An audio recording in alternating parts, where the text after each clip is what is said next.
عن زيد بن أرقم رضي الله تعالى عنه قال أصحاب رسول الله صلى الله تعالى عليه وسلم يا رسول الله ما هذه الأضاحي قال سنة أبيكم إبراهيم قالوا فما لنا فيها يا رسول الله قال بكل شعرة حسنة قالوا فالصوف يا رسول الله قال بكل شعرة من الصوف حسنة। অর্থাৎ হযরত যায়েদ ইবনে আরকাম রাদিয়াল্লাহু তাআলা আনহু থেকে বর্ণিত, তিনি বলেন আমার মহানবী সাল্লাল্লাহু তাআলা আলাইহি ওয়াসাল্লামের সাহাবীগণ মহানবী সাল্লাল্লাহু তাআলা আলাইহি ওয়াসাল্লামকে জিজ্ঞাসা করলেন, ইয়া রাসূলুল্লাহ, এই কুরবানিটি কি? আমার মহানবী সাল্লাল্লাহু তাআলা আলাইহি ওয়াসাল্লাম বলেন, এটি তোমাদের পিতা হযরত আদম আলাইহিস সালামের সুন্নাত। সাহাবীগণ আবার জিজ্ঞাসা করলেন, এতে আমাদের জন্য কি সওয়াব রয়েছে, কি নেকি রয়েছে? আমার মহানবী সাল্লাল্লাহু তাআলা আলাইহি ওয়াসাল্লাম বলেন, প্রত্যেক পশমের বদলে একটি করে নেকি দেওয়া হবে।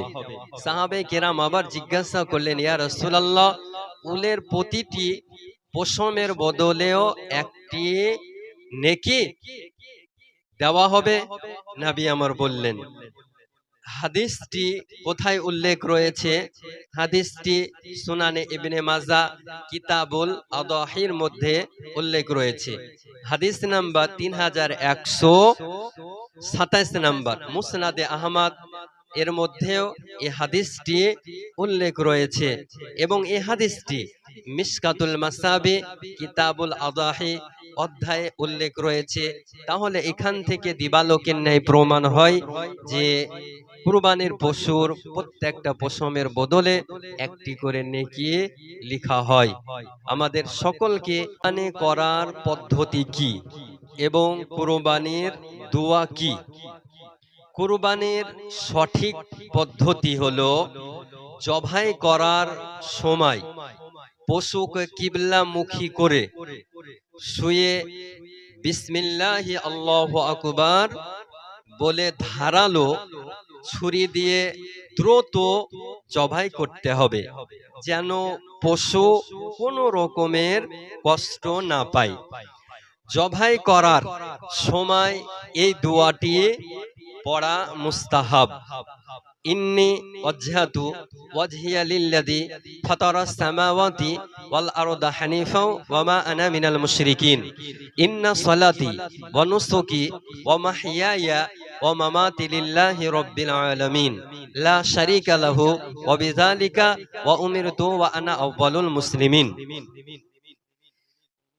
এবং অর্থাৎ আমি একনিষ্ঠভাবে আমার মুখমণ্ডল সে আল্লাহর দিকে ফিরালাম যিনি আসমান ও জমিন সৃষ্টি করেছেন। আমি মুশরিকদের অন্তর্ভুক্ত নয়। নিশ্চয় আমার নামাজ, আমার কুরবানি, আমার জীবন ও আমার মৃত্যু সবই আল্লাহ রাব্বুল আলামিনের জন্য, তার কোনো শরীক নেই। আমাকে এরই নির্দেশ দেওয়া হয়েছে এবং আমি মুসলমানদের অন্তর্ভুক্ত। কুরবানির পরে, কুরবানি পশু জবাই করার পরে এই দোয়া পড়া হয়, আল্লাহুম্মা তাকাব্বাল মিন্নি কামা তাকাব্বালতা মিন খলিলিকা ইব্রাহিম আলাইহিস সালাম ওয়া হাবিবিকা মুহাম্মদ সাল্লাল্লাহু তাআলা আলাইহি ওয়াসাল্লাম। নিজ পক্ষ থেকে যদি কোনো ব্যক্তি নিজের পশু নিজেই জবাই করে তাহলে এই দোয়াটি পাঠ করবে, আল্লাহুম্মা তাকাব্বাল মিন্নি। আর যদি অন্য কারো পক্ষ থেকে জবাই করে তাহলে আল্লাহুম্মা রব্বানা আল্লাহুম্মা তাকাব্বাল মিন। তারপর যতজন শরীকদার রয়েছে তাদের নাম উল্লেখ করবে, আল্লাহুম্মা তাকাব্বাল মিন্নি, হে আল্লাহ আপনি আমার এই কুরবানি কবুল করুন, যেন আপনার খলিল ইব্রাহিম আলাইহিস সালাম এবং আপনার হাবিব মুহাম্মদ সাল্লাল্লাহু তাআলা আলাইহি ওয়াসাল্লাম এর পক্ষ থেকে কবুল করেছিলেন। আর যদি অন্য কারো পক্ষ থেকে আপনি কুরবানি করেন, তাহলে সমস্ত শরিকদারের নাম উল্লেখ করতে হবে। যদিও আপনি সমস্ত শরিকের নাম উল্লেখ না করেন, তবুও কুরবানি হয়ে যাবে, কোনো অসুবিধা নাই।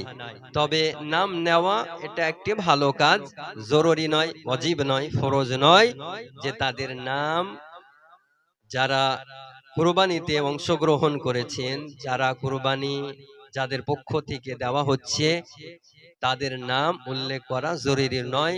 যদি নামটা বলে এটা উত্তম কাজ হবে, জরুরি নয়। আদানে ইসলাম মুসলমানানে আহলুস সুন্নাত আল জামাতের পক্ষ থেকে শান্তি ও সম্প্রীতির বার্তা।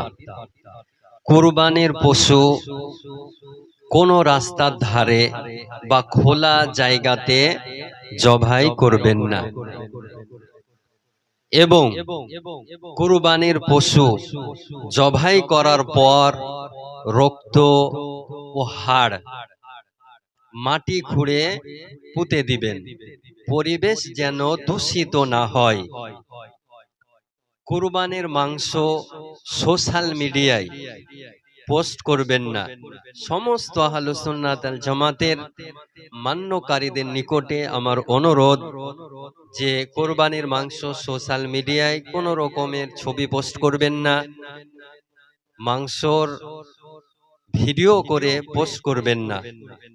কুরবানির মাংস কোনো নাবালক দ্বারা কোনো আত্মীয়র বাড়ি পাঠাবেন না, সাবালক ব্যক্তির দ্বারা পাঠাবেন এবং সতর্কতা অবলম্বন করবেন।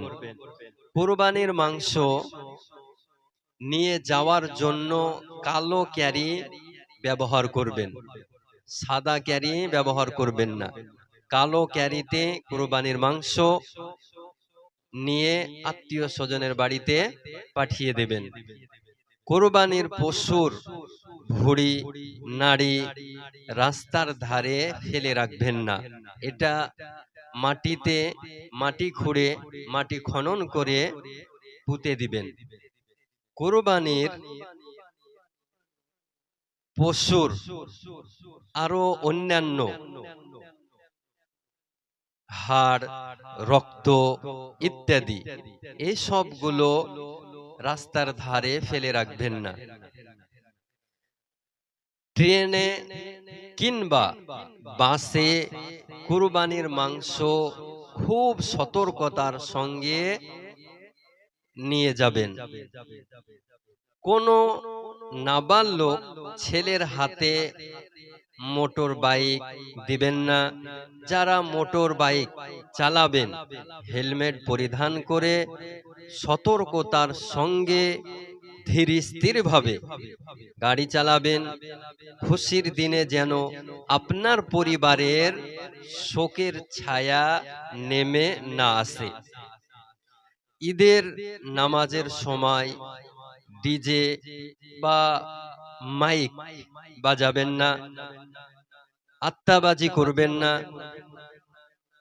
এবং কুরবানি সময় শান্তি শৃঙ্খলা বজায় রাখবেন।